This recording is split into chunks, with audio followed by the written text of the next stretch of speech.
বিনা চালানের ব্যবসা আড়তদারি। ব্যবসায়ীরা তো নৌকা ভরে তরমুজ আনে, ট্রাকে ট্রাকে তরমুজ আনে।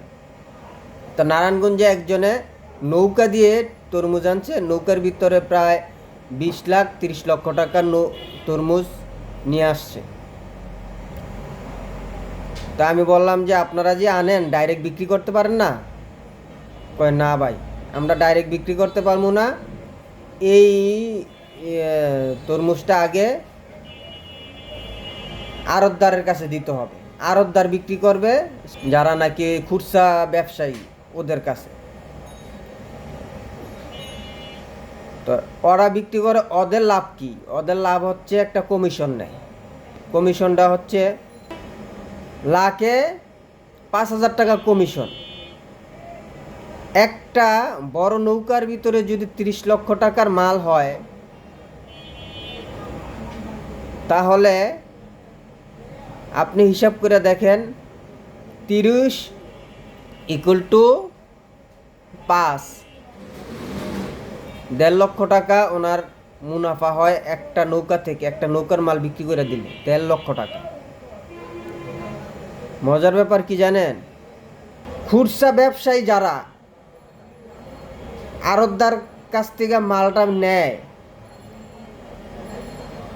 20,000 টাকার মাল নেয়, ধরেন 30,000 টাকার মাল নেয়, অনেকে 1 লাখ টাকার মাল নেয়, 2 লাখ টাকার মাল নেয়। খুচরা ব্যবসায়ীর কাছ থেকে ওরা আবার রিপ্লে লাখে 10,000 টাকা করে নেয়। যেমন আপনি 1 লাখ টাকার মাল কিনলেন, আপনার খরচ গিয়া পড়ব 1,10,000।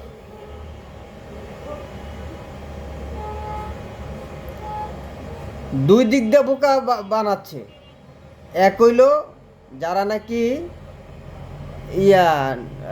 পাইকাররা নৌকাদা মাল আনে, ওদের কাছ থেকে নেয়।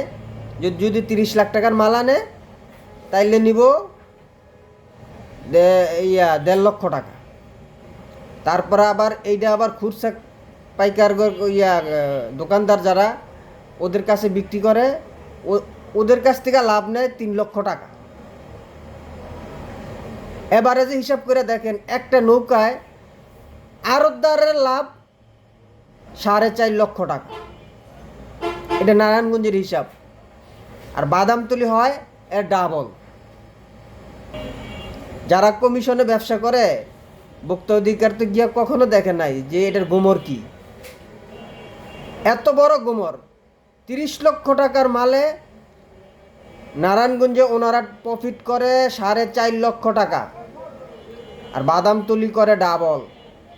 যারা নাকি নৌকাদা মাল আনে, ওরা ব্যবসা ওরা কত টাকা লাভ করে।